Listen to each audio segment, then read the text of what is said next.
Så du har ikke andet i hovedet end sex hele tiden? Bare jeg beder om vand potplanteren for en såpæk. Pusher have. Fuldstændig proppet med sextanker. Hej, din lækker røv. Du må holde op med at tale til min bagdel, som om jeg er et kæledyr. Lille Per bliver da forvirret. Hun tager hele hånden ind i munden sådan her, og hun tror, jeg ikke ser det. Ja, hun kommer. Hun kommer delen med. Hun kommer hårdt. Det må også være svært, når nu han er så stor, Peter, og du er så bitte. Hvordan han sådan overhovedet kan nå ind? Måske I kunne tale bare en lille smule højere. Jeg tror, der sidder en anden bord 5, der ikke kan høre, hvad I siger. Det her, det giver vi kraftedeme ikke mere. Vi lever et tomt og fiseløst liv.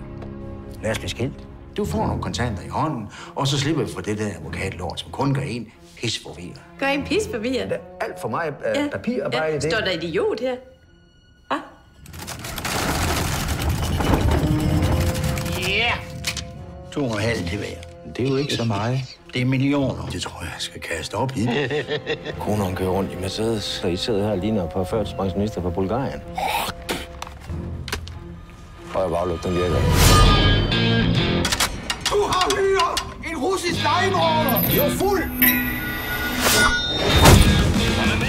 Men når de kan høre en morder, hvorfor skulle vi så ikke? Ja, fordi det er ulovligt. Ulovligt? Ja, det er ligestilling. Det var kvinden i mig. Hun kom pludselig bullerne frem. Du er en mand!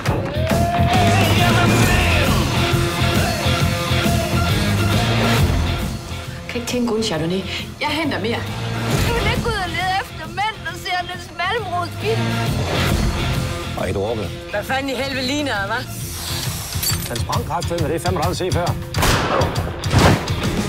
Jeg kan fandme vise dem kvinder med kæmpe store nassegridt. Mænd har da også et hul. Som ligesom er skabt til et andet, ikke også? Det ved jeg da ikke. I på der tit kreds omkring det hul, ikke? Ikke for pokker. Som sulten kat omkring en pakke leverpostej.